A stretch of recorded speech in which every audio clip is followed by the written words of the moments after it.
Okay, problem solved. Thanks, Deandra.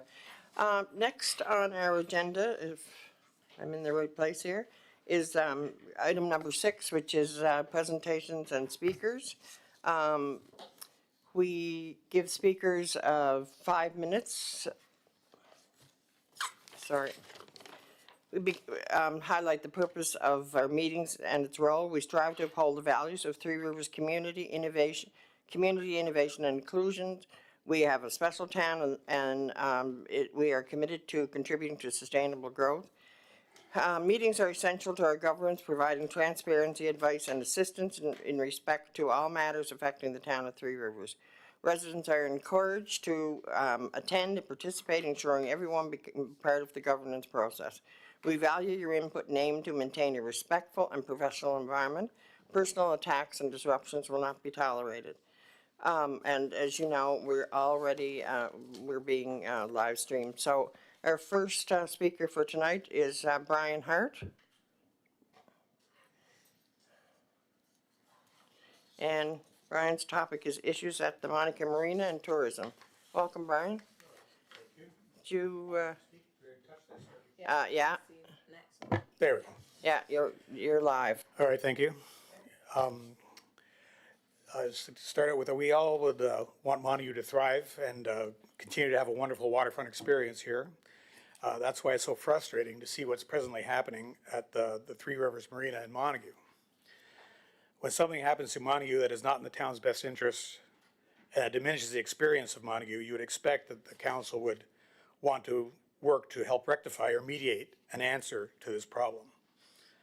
Now, I've watched Mike Monahan come up here before this council twice now and speak in defense of his and Jody King's business, only to be told that there's nothing that can be done, that it's in the lawyer's hands, which might insinuate that maybe something could have been done before the lawyers got their hands on it. But, there's nothing in this case against the station pub that warrants this action being taken. It's based on a number of falsehoods and exaggerations and other issues that were either corrected immediately or can be worked through with a sense of cooperation, which seems to be lacking here. And I repeat, there's nothing in this case that warrants eviction. When Mike and Jody recently went to remove some of their own equipment from which is still their premises, the cops were called on them. And when the cops realized what was actually happening, they just laughed and left. And it was their own materials. This was a frivolous and vindictive action taken by the Three Rivers Marina in Montague, and it seems what we really have here going on is a personality conflict and possibly a grudge being held. And council, by its inaction on this, is coming down on the wrong side of this dispute. So when the Three Rivers Marina actively pursues to evict a business that the people of Three Rivers area and beyond and that the tourists love, all the while telling the boaters, and we know this, that their rates have to go up because they don't have a tenant in the building and they're actively evicting one. People in the area just don't understand what's happening. At a previous meeting on this issue, council expressed displeasure with rumors and about what's actually going on at the marina. And well, when you have something like this that makes no sense and can't be readily explained, that's what you're going to get. People talking and people thinking, what could be possibly behind this? So, in finishing up here, I'd just like to say there's a lot of people in the area that are upset about this. And I've talked to many people over the course of this year, a lot of good, upstanding, hardworking Islanders. And I continually hear the same refrain from them. Welcome to Montague, they say. So that's Montague for you, they say, or Montague politics. I keep hearing those kind of things from the people. And you have a chance to come down on the right side of this issue to work to change the perceptions of this town and work to help mediate and find a solution to this manufactured problem. I thank you for your time. Thank you, Brian. Anybody have any questions?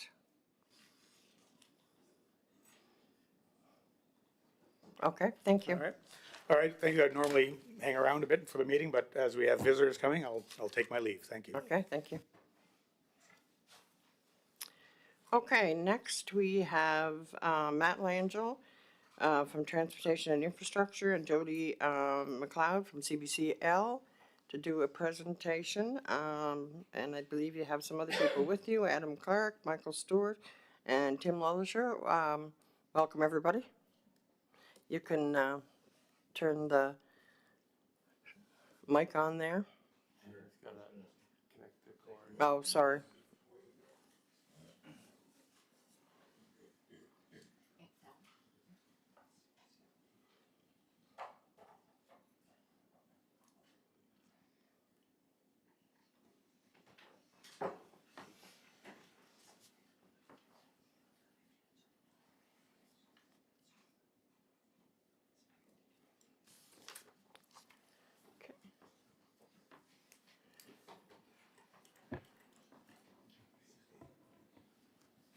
So that mic is on now. Yep. Okay. So your presentation is on the subdivision application and the new health campus. Yeah. Okay. So thanks for having us, folks. My name is Matt Langell. I work with Department of Transportation, Infrastructure, and Energy. This application is made on behalf of Health PEI for the Three Rivers Health Campus subdivision. So the location, Three Rivers, it's between McDonald AA Highway and Brudenell Point Road, Route 4 and Route 319. The properties are PIDs number 1186501 and 165605. Approximate area is 86 acres. The province purchased it in 2025, and currently it's under an agricultural lease in place with a local farmer. So we were here a while back for rezoning. That's been approved by Three Rivers, and this here was the concept that we presented to you folks during that time. So since then, it has been rezoned from agricultural to community, and I just wanted to speak to the road alignment there. It's that gray line through the properties. That did slightly change, so going to our next slide here. This is our current subdivision plan for the properties. It is just a slighter, it's a little sharper of a turn, and so this subdivision plan, the main goal and the intent of this is to service a property that's suitable for the new community health center and the new Kings County Memorial Hospital. So this area outlined in red would be the future lot for those two buildings. So to service those buildings, we'd need to provide water, sanitary and storm services, and power and road frontage. An update on the community health center is the design is starting soon, and then hopefully construction will start in 2027. The new hospital, it's ongoing with planning, like a space program, and then it'll be roughly 2 years of design and 3 years of construction. So the CHC will start first, hopefully, and then the new hospital. So the remaining land would just be considered future development. There's no real plan for that yet. So it would just be the one lot. And during our rezoning application and our presentation to Three Rivers, we did understand that there was considerable concern for congestion of traffic on Route 4, the AA McDonald Highway. So what I have here is just a memo that I wrote to Mr. Lee Kennable and to Three Rivers, just kind of how we plan to address these issues. We do really see minimal impact to Route 4 during construction, and these can be mitigated through like project management of the subdivision itself and during construction of the CHC. So to summarize this memo is that the main location and access to the site during construction of the roads and the community health center. It would be off the Brudenell Point Road, Route 319. The highway does have a right turning lane and a left turning lane currently there to provide access to the Brudenell Point Road. So as long as there's no traffic allowed to turn left into the new subdivision off the highway, we see very little impact to congestion. Obviously, there is going to be, once the road asphalt is connected to the highway at the intersection, we would barricade that off until the road actually becomes public. We wouldn't be turning the road over to the public until the CHC is actually completed though. So the whole time during construction of the CHC and even while the road bed is completed, the construction access would still be off the Brudenell Point Road for that. We would make sure the contractor is aware that they need to schedule deliveries or their active hauling of materials outside of peak traffic times. Obviously having like a street sweeper or something available if the road does become muddied. So our path forward, we have a non-objection from LNOE consultation. We've consulted with the provincial archaeologist. Wetland delineation is complete for the entire property. Department of Environment. Our applications are in with transportation environment management sections. We have a subdivision road agreement it's pending with our counterparts at Department of Transportation to turn the road over pending Three Rivers approval. And we would like to start construction this fall and with the intent of completing the road this or next spring. I am over the time, but I did want to kick it over to Jody for a minute to talk about the design. Everybody is everybody a motion? I need a motion. Okay, somebody make a motion. Okay, Martina's gonna make a motion to allow more time. All in favor? Okay, go ahead.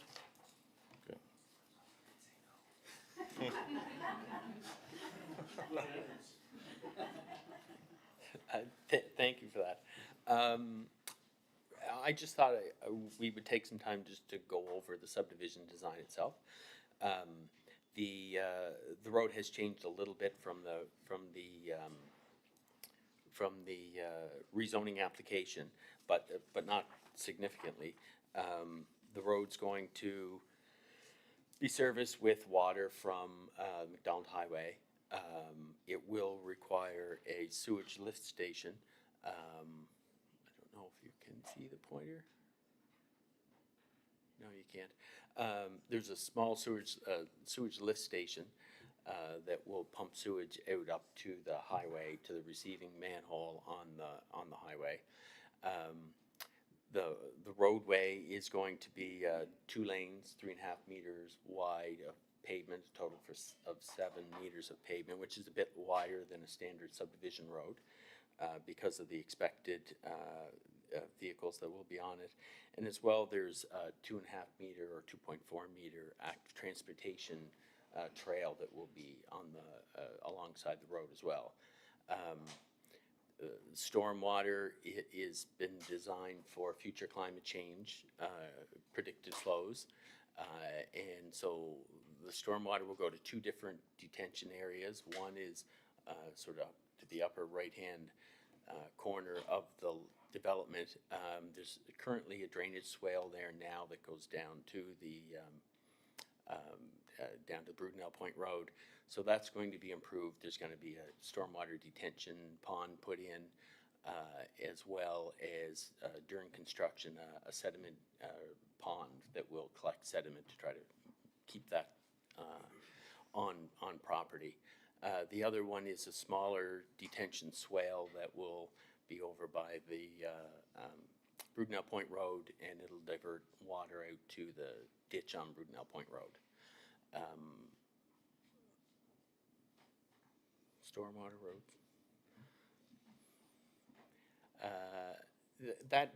That's a bit of an overview. I don't know that there's much else really that is much of an issue that you might want to talk about. I'm open to questions around the design, but it's essentially what was presented at the rezoning meeting. Okay, Alan, go ahead. Yeah, I know during that rezoning meeting, there was a lot of talk around, this doesn't pertain to what you're gonna do inside the area, but back to Matt's email, the speeds coming into Route 4, I really think those have to be adjusted. That passing lane, I mean, I travel that road every day, sometimes 2-3 times a day. To turn left off the Brudenell Road, it's gonna become even harder with all the traffic both ways. I think we really need to look, I know it says in there that we're gonna slow it down during certain phases of construction. I think moving forward, like, once this thing opens up at the corner of McDonald Road and Route 4, something really needs to be done in terms of speed right from Pools Corner in my opinion. I know there's a passing zone there, but vehicles really fly through there, and I think it's gonna be an issue. Yeah, Mike is here from the Department of Transportation, but I guess I could try to field that a little bit in that the intent is that when the development is underway and most of the facilities in it are built, then we would expect to have traffic signals installed at both the Brudenell Point Road as well as McDonald Road. And when the traffic reaches the point that would happen, I'm assuming that Department of Transportation would look at that corridor as a whole and look at traffic speed issues and do that with a holistic approach to the design of those intersections, as opposed to just putting up traffic lights. Yeah, I mean, if it's gonna be done after, why not do it before? Mike can jump in on that one. Michael Stewart, I'm traffic analytics engineer for the province. So recently we changed the road classification of Route 4 to infill. So where the 50 zone starts right now, it's actually going to be pushed out further to the McDonald intersection. We just haven't done that yet because of the climbing lane. We have to look at how much we need, and it's going to have to be shortened because it wouldn't make sense to have people finish a climbing or a passing lane and then come right into dropping to 60. So we are looking at it, and we do have plans to change it to a 60. So once the lights, and this is in the future, like 2035, once they would be warranted at McDonald Road and Route 4, as you'd be approaching from Pools Corner, it would be reduced to 60 at least 200 meters prior to arriving at the intersection. And then we can also look at doing speed studies further out. I'm responsible for doing the speed studies across PEI, and we can look at if there's a speeding issue and the need for speed mitigation. So you're talking prior to McDonald Road or prior to Brudenell Point Road? So we right now are looking at changing, because of the road classification all the way to McDonald Road has been changed to infill. So that speed, the plan is to make it 60 all the way out to there. Right now, to McDonald Road. Okay, and yeah. then we would look in between at McDonald Road to Brudenell Point Road and then to Pools Corner. Yeah, I really strongly think it should be looked at right from Pools Corner personally. So the first thing before we do any speed mitigation or speed changes is we have to do a speed study, and we look at 5 different parameters.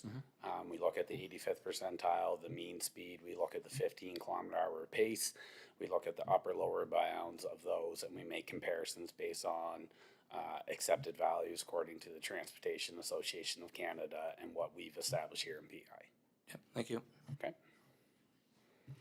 Okay, do we have any other questions? Okay, thank you very much. Thank you. We look forward to the construction beginning.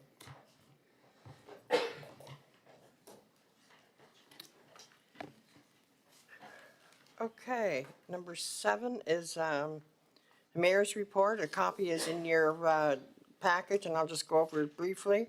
There's no doubt that we're busy in Three Rivers this time of year with our baseball, softball, pickleball. The pickleball courts look great. I had an opportunity to visit both, the one in Cardigan and Georgetown, and was impressed with the condition they're both in.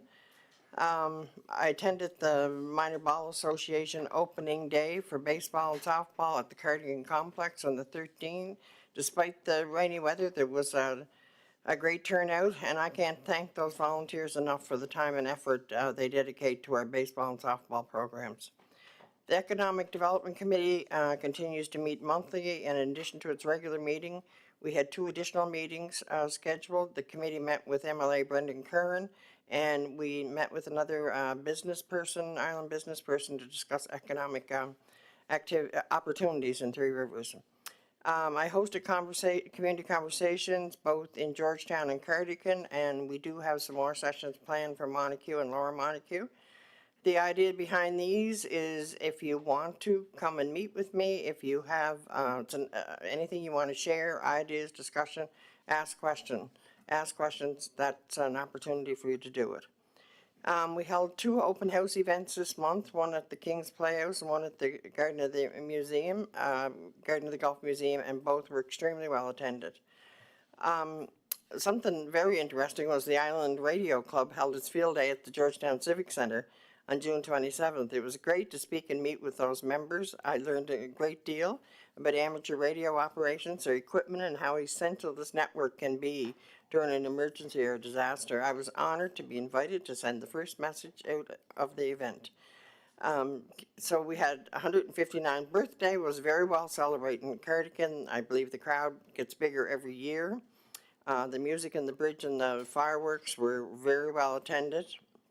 And I also attended the Canada Day celebrations at the former Lorne Valley School, which was a packed house. Those volunteers have music, food, and they do it all themselves. They're a very dedicated bunch of volunteers that make very good use of that hall. We also gave out some cupcakes, and Councillor Van Donkersgoed and John in Montague, and I believe Cindy had some cupcakes to give out in Georgetown, so we had celebrations all around. We had a press conference here on July 3rd to announce funding upgrades to the Montague wastewater treatment plant. The government of Prince Edward Island, the government of Canada, and the town of Three Rivers are contributing a total of $5.9 million toward the project.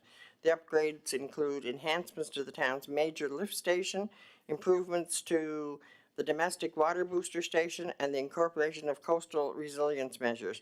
As noted in the press release, the project will support improvements that will ensure reliable service of the town's residents while facilitating new development and community densification.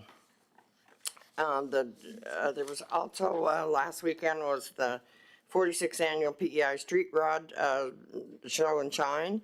It's always held at the former Brudenell Provincial Park. It was amazing to see how this event has grown from 9 members in somebody's backyard. I think this year they said they had over 300 entries. The number of participants and spectators, it was amazing. There's always get a really big crowd, and we always appreciate the significant economic benefits of that show brings to our communities. I'm always accessible. You can reach me at the town hall a number of ways, which are in my report. And that's my report, and I'll turn it over now to the CAO. Thank you, Your Worship. Like your report, mine is in the meeting package, and I'll touch on some of the highlights in the report. Under finance, I want to recognize that the finance department we're extremely busy getting ready for our annual year-end audit. The auditors were here last Thursday and Friday. They were in and out in 2 days, which speaks to the level of work that our folks do. So they had a team of people going through tons of paperwork, but looks like they were able to find everything they needed in really quick order, given the number of entities we have and the like, and that I need to congratulate them for that. Meanwhile, they're also continuing to operate our regular financial operations and meeting the needs of all our affiliated organizations. On the public works side, I just want to again recognize them. They're doing a great job looking after our gardens and flowers and the like. our spring was a little cooler and quite a bit wetter, but they do have things working very well and looking well. While it's not in my report, I will address the challenges we've had with the splash pad. Our staff works with a company in New Brunswick who do the opening and closing of the splash pad. They closed it last fall. Everything was working fine. We thought we were ahead of the game. We got them in at the 1st of June, and they found out there was an electrical issue. We had to have that repaired. Something happened, whether some wires were chewed over the winter, I'm not sure. They come back the next week and they discovered that there were some parts that needed to be changed. And as you can imagine, they're not like a set of brake pads for a car. They're just not something that pulled off the shelf. And the only place they can be accessible was in the US. Anyway, found out today that parts are here and they're coming this week to get things up and running. So we do apologize for the delay in that. It was not something that we had wanted or hoped for, but sometimes you have to work through things. And I just have to reopen my computer here.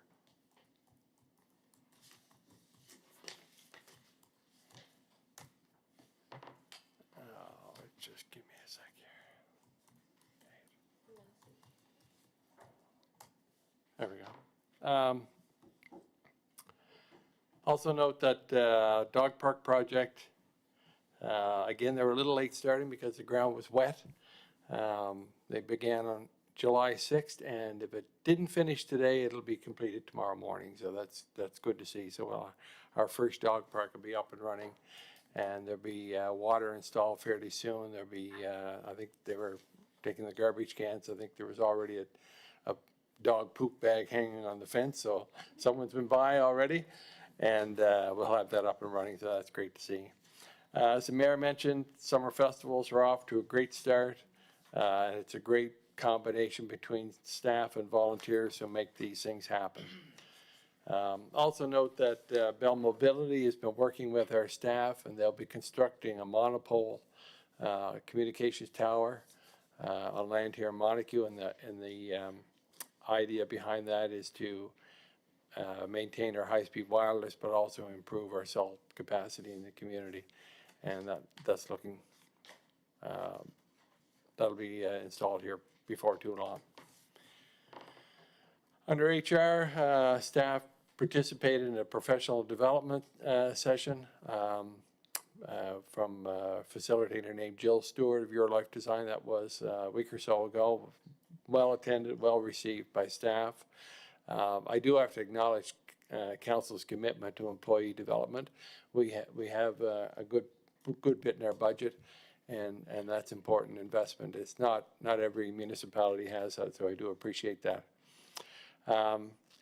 Recruitment continued for the executive assistant clerk, the temporary position, and we actually have made an offer that was received by a woman named Sarah Essery.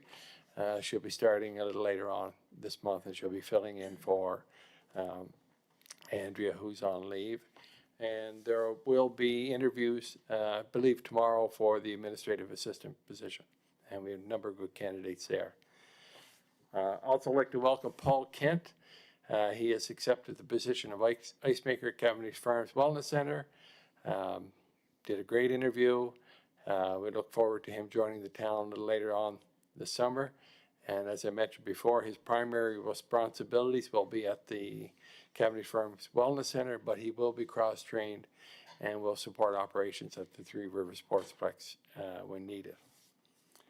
And also I added another item that we'll be discussing later on. Mike Anir is planning a phase 2 of Ascot Estates and is working through approvals with the planning department. He is requesting council consider applying to the Build Community Strong Fund direct delivery stream. It's a federal funding program that municipalities can apply for water and wastewater infrastructure for projects that are shovel ready in 2026. And we'll discuss that a little later on in the meeting.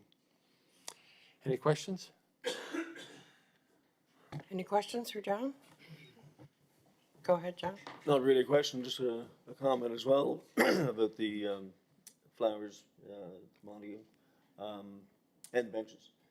and people love the benches. I think there was 8 people sitting on the benches with what I drove through the other night.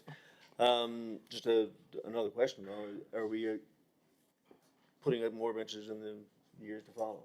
Because some folks want them out to the mall and up the other main way. Something I think we continue to add, because they are popular, they do make the town look good, and I think it's something that we'll continue with. So that's a yes. Thank you. Anybody else?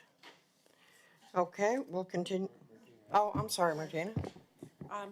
Yeah, at the last meeting, we discussed cell service down around the marina. Is it, in your discussions with Bell Mobility, did that come up? Is that what I'm reading here? No, this is a separate Yeah. project.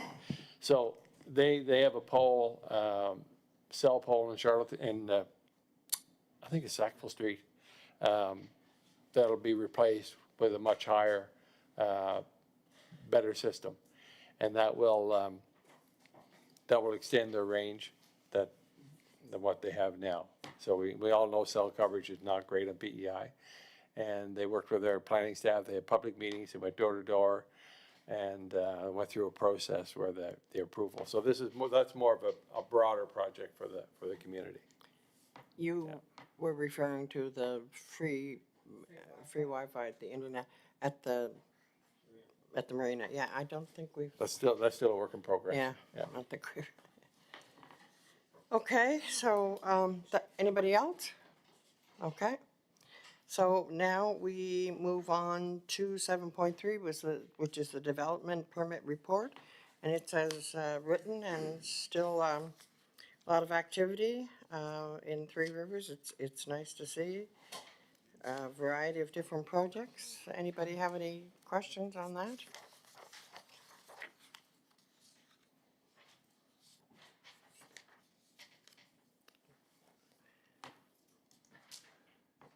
Okay.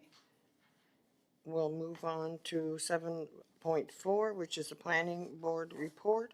7.4.1, I'll turn that over to planning board chair, Councillor Van Donkersgoed. Thank you. Okay, so the first application. The Town of Three Rivers Planning Board recommends to council to approve the following motion. The extension of the Brooklyn Community Cemetery 40 feet eastward, Brooklyn Road, PIDs 243808 and 883330, subject to the following conditions. Prior to using any of the land hereby permitted for burials, the applicant is required to complete and be issued final approval for a subdivision of land at PID 883330. The land shall be consolidated to PID 243808 as per the site plan details submitted on April 28th, 2026. And the number 2, the application form or the site plan dated April 28th, 2026. So moved. Okay, seconder? Okay, second by Deputy Mayor Jenkins. Discussion on that request? All in favor? Aye. Okay, not seeing any nays. It's approved. It's carried. Okay, 7.4.2, Councillor Van Donkersgoed. Okay. Thank you. The next one, the Town of Three Rivers Planning Board recommends to council to approve the following motions. The creation of Lot 26-1, an associated right-of-way, the future site of the Kings County Memorial Hospital Community Health Campus, AA McDonald Highway, Route 4, PIDs 1186501 and 165605, subject to the following conditions. 1, the final subdivision approval shall be granted by the development officer only where the developer has complied with all applicable requirements of this bylaw and submitted 5 copies of the final subdivision plan showing all lots pinned and certified by a surveyor registered to practice in Prince Edward Island. 2, the development officer shall give notice of a final approval of a subdivision in writing and shall place the town seal on 5 copies of the subdivision plan and shall return 1 copy to the applicant. 3, the applicant shall follow the mitigative measures and work program outlined in the Department of Transportation, Infrastructure and Energy memo dated June 2nd, 2026. And 4, the development permit application received March 23rd, 2026, and the preliminary drawing dated March 17th, 2026. So moved. Okay, you've heard the motion, seconder? Okay, second by Councilor Monroe. Any discussion on this motion? Okay, all in favor? Aye. Okay, seeing no nays, motion is carried.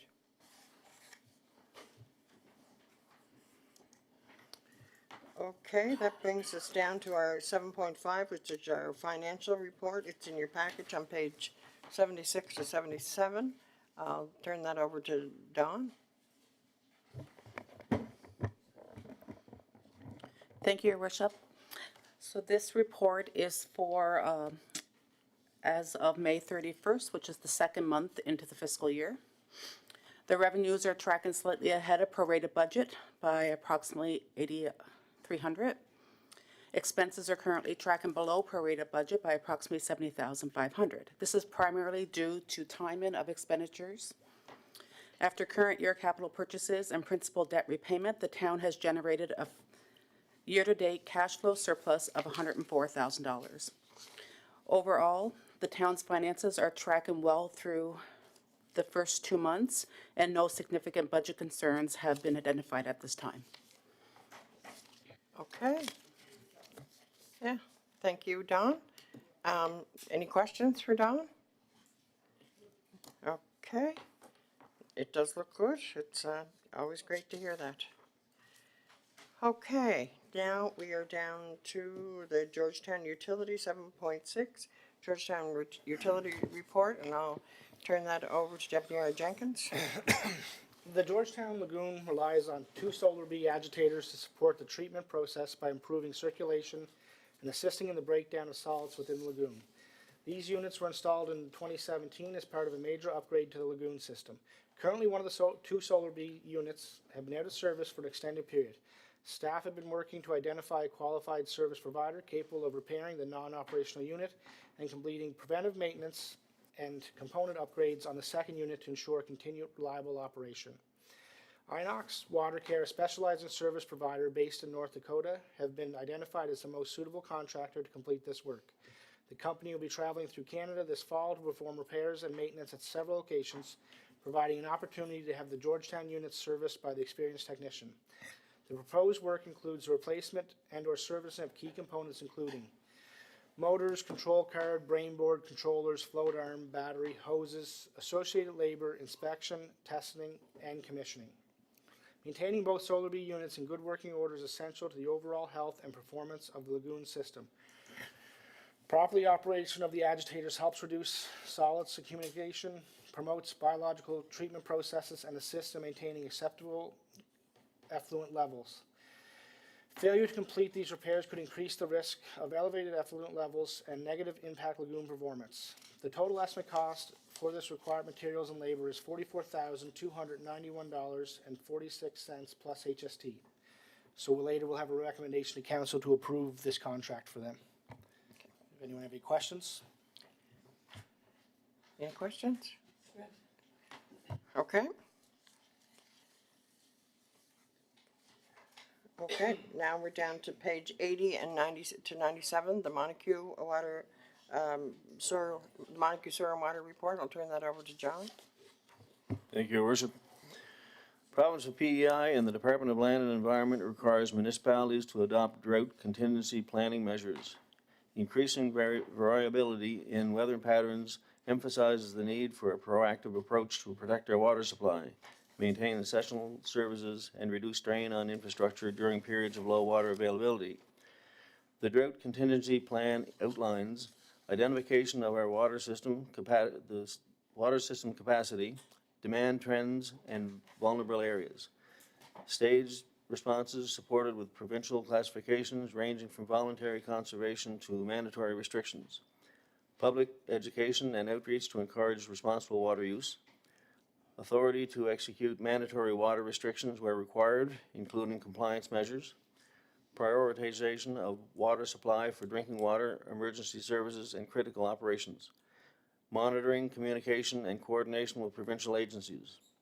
Approval of the drought contingency plan will ensure regulatory compliance with provincial requirements, reduce risk through a controlled, staged response to drought conditions, protect essential services by prioritizing critical water needs, promote public awareness through education and clear communication, support proactive management rather than reactive measures during water shortages. Implementation will primarily involve staff time for ongoing monitoring, communication, and enforcement.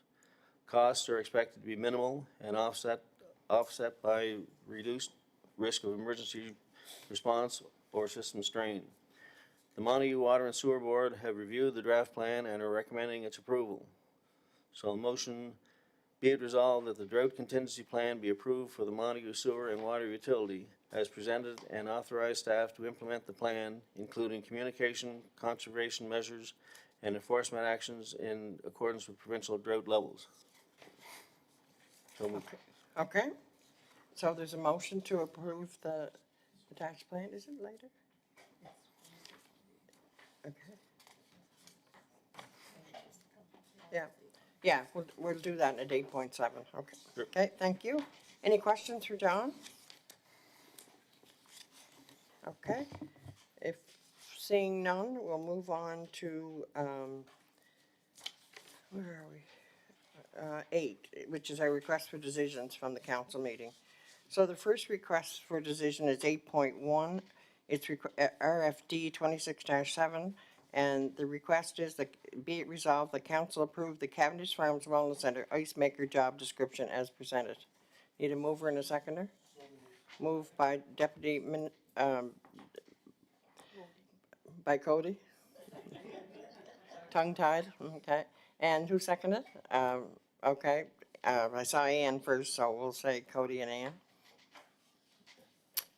Any discussion on that request? Okay, all in favor? Nays? Okay, motion is carried. Okay, 8.2.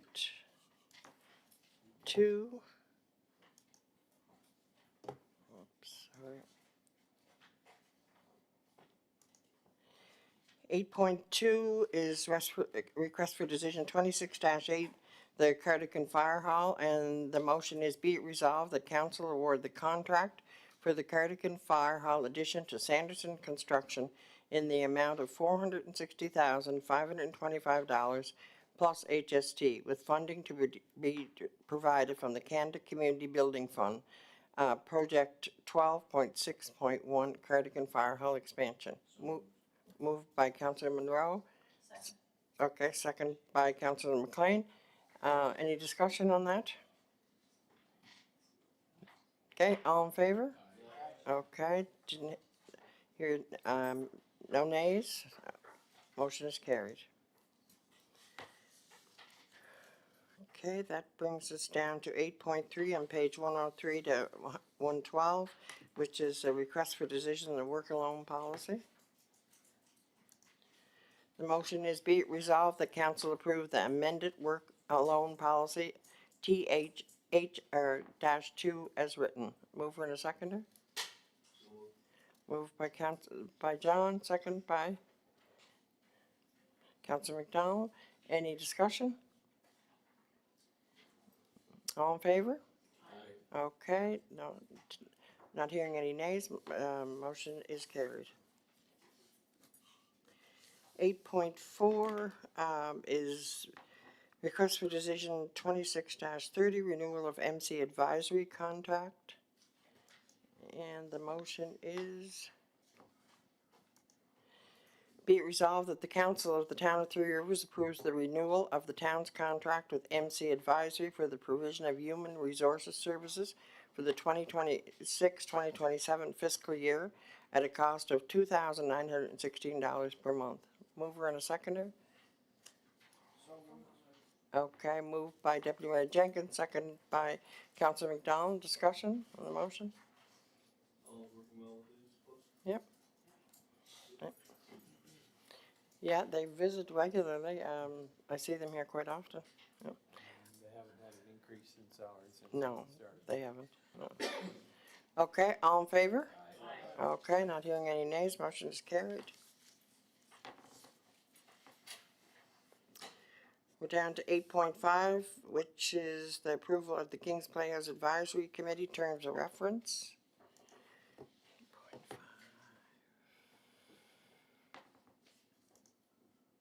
So the motion is, be it resolved that the council approve the terms of reference for the Kings County Playhouse Advisory Committee as presented and appoint the current members of the Kings Playhouse Board to serve in the inaugural advisory committee for a one-year term ending July 31st, 2027, in order to provide continuity during the transition to the municipal operations. Mover and a seconder. Moved by Councilor Van Donkelsgoed, second by Councilor McDonald. Discussion? Okay. All in favor? Okay. Is there any nays? Okay. Motion is carried. 8.6 is the Georgetown Lagoon repairs. Okay, it's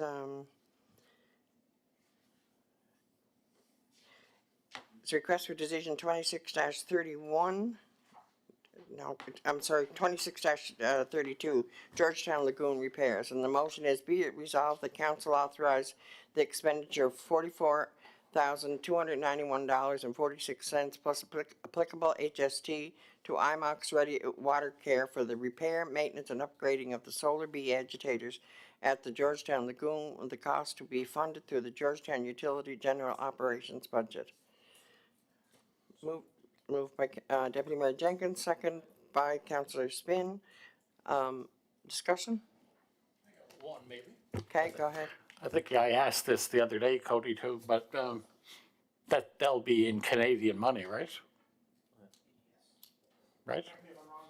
Is that Canadian money, 44,000? Right? Yeah. Okay. And it's nice to see that we can just take that out of the, that the account has enough money, the corporation has enough money to pay for that without dipping into anything else. So, all in favor? Aye. Okay. Hearing any nays, motion is carried.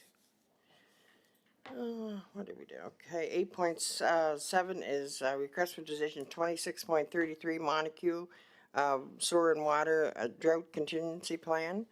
The motion for that is, be it resolved that the drought contingency plan be approved for the Montague Sewer and Water Utility as presented and authorize staff to implement the plan, including communication, conservation measures, and enforcement actions in accordance with provincial drought levels. Moved by Councilor McFarland, second by Councilor McDonald. Any discussion on that? All in favor? Okay. No nays? Okay, motion is carried. Okay, we are down to number 9, which is a request from Mike Anier. Who am I turning this one? Okay, I'll let John speak to this. So as I mentioned in my report, Mr. Anier has been working with the planning staff on the proposed phase 2 of Ascot Estates subdivision. And in our discussions, he was talking about applying for funding through the Build Canada, Build Community Strong Fund direct delivery stream. And I mentioned to him the staff don't have that authority to apply for funding, and then have to come to council.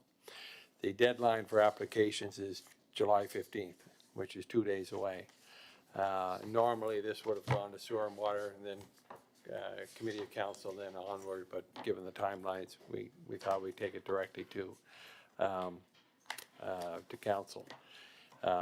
And it is a request to apply for funding. It's not a guarantee by any stretch. It's a fairly new fund. It's $1 billion in funding over several years to support community infrastructure projects, and if I recall, environmental projects and the like. This would fall under the infrastructure. And the federal government is a little, it can fund up to 100%, but it's decided project by project what the level of funding is. And again, there's certain requirements, the main one being that any project that is funded in this intake would be required to begin before the end of 2026. So they have to indicate and demonstrate that projects are shovel-ready. Okay, questions? Councilor Monroe? Yeah, so all the he's only asking for town resource in time right now. And anything would have to come back financially down the road, yeah. Yeah, we have no authorization Yeah, to. move it forward. Councilor McDonald? Yeah, I support that we put our manpower behind this. If, that would be a great benefit to that side of the bridge, to see that develop, and it's prime land. So I think it's a project worth looking at for sure. Councilor McFarland? Thank you, Your Worship. You're right, J.L. Jameson. It should have gone to Sewer Water Corporation first. It should have gone to the COC. We don't know enough about the funding project here. We don't know if it's $0 or if it's 50 cent dollars. It's a very, very, very short timeline for council to have to make a decision on this, but in principle, I would agree with it. But if it's gonna cost the town dollars down the road, we'll pull it out because if not, we don't own the property. Thank you. As I mentioned to Councilor Monroe, if it comes back that there's a cost attached to it, then we have to come back to council and have that proof. Staff, once again, don't have that authority to move forward with that. Right now, we're moving forward with an application, and we'll have to be able to provide information from Mr. Neer that the project is shovel-ready. There's certain requirements that are in the application that we will have to submit, or it'll be kicked out, and then, you know, if it's successful, then we may have to come back and have a discussion again. No, not unless somebody has a question for you. You have a question, did you? Okay, Councilor.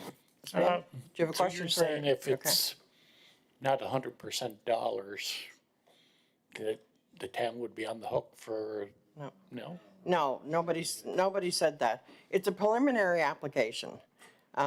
So it's preliminary, nobody's got any approval or, so it has to come back because, if there's town dollars to be involved, then it has to come back to this council, it has to come back to COC, it has to go, it would probably be referred to the water and sewer first, then it'd have to come back to COC, so it's just a very preliminary, application.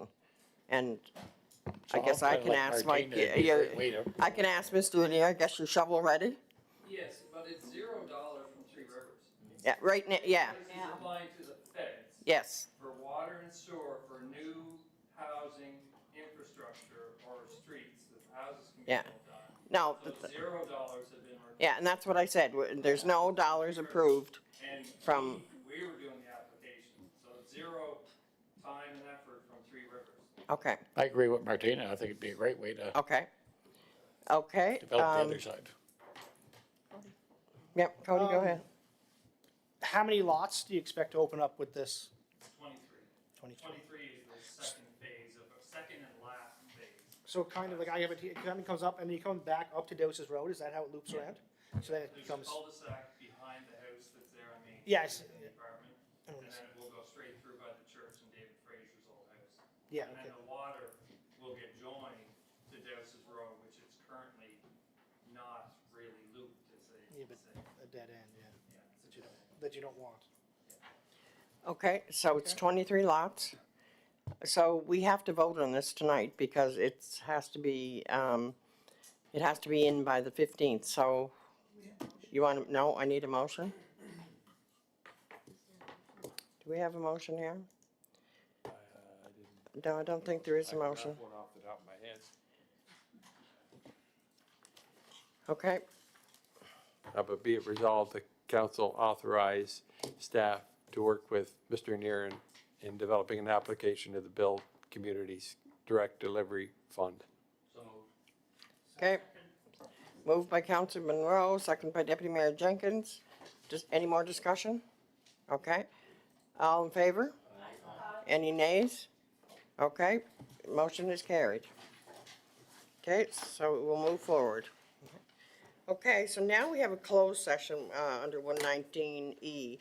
And if we need to come back out to make a motion, the meeting will be opened up one way or the other anyway, whether there's a motion or not.